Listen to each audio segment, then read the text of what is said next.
and I'd accepted another job offer from one of our competitors, and I was on 3 months' notice, and I gave notice 2 weeks before the bottom dropped out of the .com bubble. And by the time I got to the end of my notice period, it was job offer. What job offer? There's been a hostile takeover, and the guy who made you that job offer has been fired, and he was the chief executive. So you were in a position where you didn't have a regular job. What was your writing career at that time? Well, I hadn't sold any novels, but I did have a huge staggering advantage, which is I had a regular monthly column in Computer Shopper, which at that time was the second best-selling computer magazine in the UK. And it was the Linux column, and I was in a position to know that 2 new Linux magazines were launching in the UK in the next 2 months. So I picked up the phone and started talking to editors.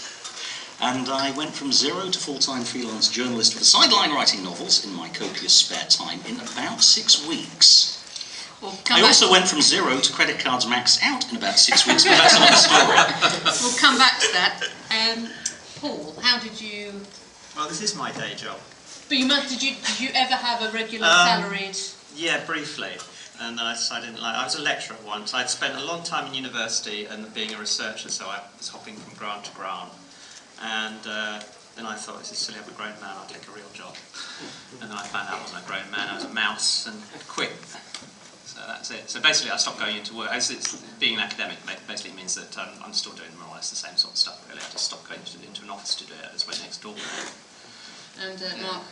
Well, I was very different because I did have a day job for 21 years. I had my dream job, I was an RAF pilot. And from the age of 12, that's all I ever wanted to do. I picked all my school subjects around it, did everything. But what started me writing, I was bored actually in the Falkland Islands.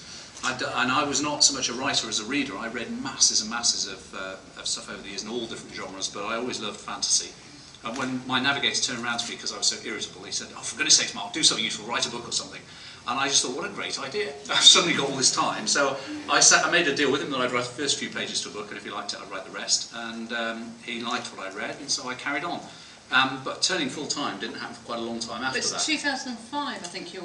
Yeah, I turned full-time 5 years after I launched my first book. What I did was I did the classic, my glamorous image of what I thought a pilot was like at 12 was, the helmet, the dark visor, oxygen mask strapped into an ejection seat, dashing around the world, pay loads of money, drive fast cars, meet lots of pretty girls. And I kind of realised that dream and had all the fun things.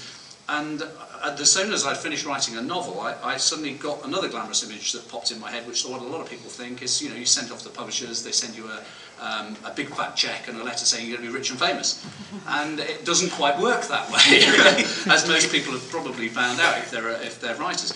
I sent it off, got the standard rejections, and I had one copy of my first book made up in hardback for me, stuck it on the shelf at home, and just used to lend it to people, and I just carried on my job, and I actually took all my airline transport pilot's license exams to fly for people like British Airways or Virgin, and that's what I thought I'd be doing now. But then somebody eventually said, well, why don't you do it yourself? Why don't you self-publish? Because it's, everybody kept telling me how good this book was. And so I took the plunge and self-published the first one. But even though I made horrible mistakes and I put a horrible cover on the first one and did lots of things wrong, I had enough sense to actually think, well, the marketing is so important. And so I put a lot into the marketing, and I sold vast numbers until eventually I got noticed. And in fact, it was Waterstone's head office that turned around and said, what the hell are you doing self-published? You should be mainstream. Do you want to sell your soul to the corporate dollar? So I said, well, okay, let me think about this for a millisecond. Okay then. And so they got me a deal with, first of all, an agent, and then with Simon & Schuster's. And was that the point that you gave up the RAF? Well, I had to make a decision at that point as to whether to, suddenly you're being taken seriously by a big, major international publisher, and you go, do I now try and do both, which was incredibly difficult and taking every hour God sent, or do I take the plunge and give up the day job? And I thought, well, it's a big gamble, because my wife at the time was not earning, and we have a big house with a big mortgage and 2 kids to feed, and I thought, well, if I'm ever going to do it, I have to take it now and really run with it. But if I do it, I'm going to have to go flat out at it, and that's what I did. I decided to give up. I gave them a year's notice, and in that year I prepped like mad, and I relaunched the first 4 from the awful jackets into really, really good jackets, and then I obviously very quickly afterwards started launching books with Simon & Schuster's. I'm happy to say that it has worked out, but then I'm sure there are different stories going to come out of this. But it's quite interesting. We've got 3 different stories here. We've got